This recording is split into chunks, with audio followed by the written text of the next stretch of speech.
objective is to steal the enemy's artifact and carry it back to base. Protect your artifact. Hello viewers, this is Clockworks and welcome to my second Assassin's Creed Revelations video. This is Artifact Assault and I'm still quite new to the mode in this video, so you'll have to see me stumbling around a bit, but I quickly get back into the game of things as I chase down this guy who's just stolen the artifact.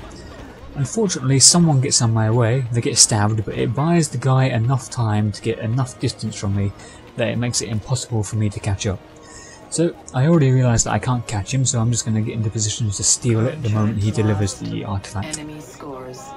You scored. Now this is quite the sneaky path to go from because nobody ever guards up here, and they don't look up here either, so it's quite a good little route to run if you want to steal the artifact on this map. Now you can probably see me using disguise and bodyguard. The majority of you would probably consider that not a very good attacking setup to use on Artifact Assault. Well, personally I find it great because I like using disguise a lot, and you'll see the worth of bodyguard later on. But I know the majority of attackers would prefer using smoke bomb, mute and teleports. Usually those three. And the defenders generally use tripwire bombs, hidden gun and the knives, combined with the quick chase perk and whatnot. But you'll see my setup works quite well as well. Well, you will see later on.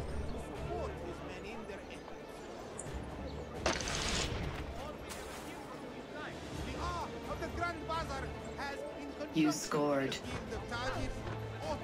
The enemy's artifact is back at their base. Now, as you'll notice, I did join into this game a little bit late because well, the score is a little uneven already. And there's someone around here. I saw the top right blink, but I wasn't sure where. I thought they might be back at the base, but no, he's right there. I don't know where he just came from. The enemy stole your artifact. And then I get hit with throwing knives from someone else.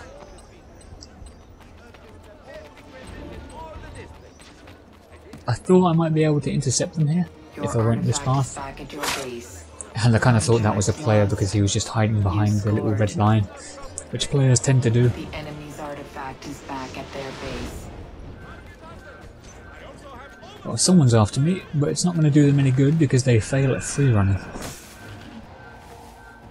Use a bodyguard shield, and I didn't even need to because they're not even close. You scored.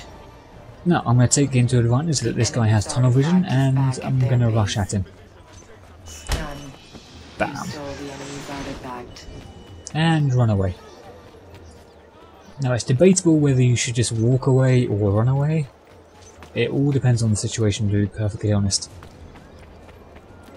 If you run, you're going to get away from your pursuers a lot quicker, but you're also a lot more vulnerable to being flanked, gunned down or hit with throwing knives. If you can make it away stealthily, then that's all good, but as soon as you get out of the blurry zone of the artifact range, they're gonna know where you are via the radar. What I generally do, not in this video of course, but what I generally do nowadays is I'll use disguise, grab the artifact, nonchalantly walk out, and as soon as I think I'm outside of the blurry zone, I'll start sprinting because they'll know where I am anyway, so no point in being stealthy if the radar's just going to point them straight to me. Is back at their base. You are now a target. And as you can see, I'm taking this little route again.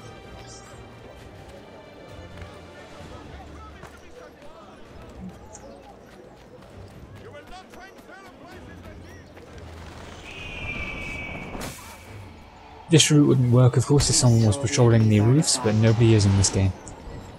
And you just saw the worth of bodyguard there.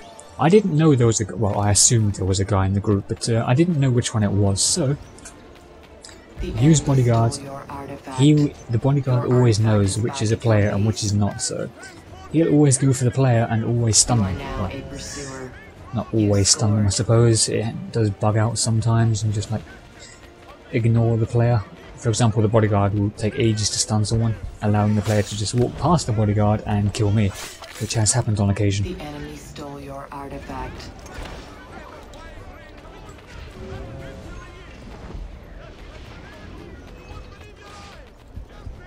I was going to go for that guy, but I couldn't be bothered. More attackers at your base means less defenders at theirs. You have to judge the situation correctly.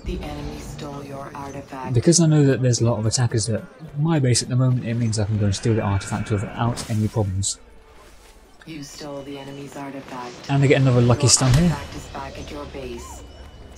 I think it's something to do with those steps. I think you might be able to like stun them outside of the outside of their assassination range. And as you see, some guy started to chase with me there. I used a bodyguard shield, and the bodyguard stunned my pursuer. That's another useful use of bodyguard. If you're running away from someone, just run past an NPC crowd, pop bodyguard, the bodyguard will move out of the group and stun your pursuer. Sure, you don't get points for the stun, but that's worth the trade-off, I'd say.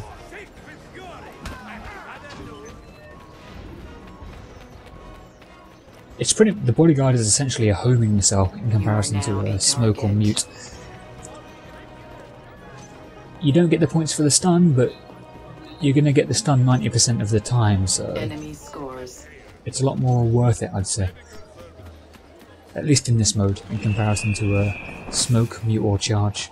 And there you go. I knew there was someone in the group, so use bodyguards. His clones mean nothing. I did not want to jump in that hay bale, and I thought I got away here because he killed an NPC, but knives, you are the bane of my existence. Oh, you knives. You hurt so much. Well, what can you do, eh? I can see 2 pursuers at our base, but you know what, like I said earlier, 2 pursuers at our base means less defenders at theirs. And when you know you can rely on your teammates to defend the artifact, then I don't really need to worry. There's 3 enemy clones in that group, so I'm going to use bodyguard, and I'm going to run away. Your artifact is back at your base.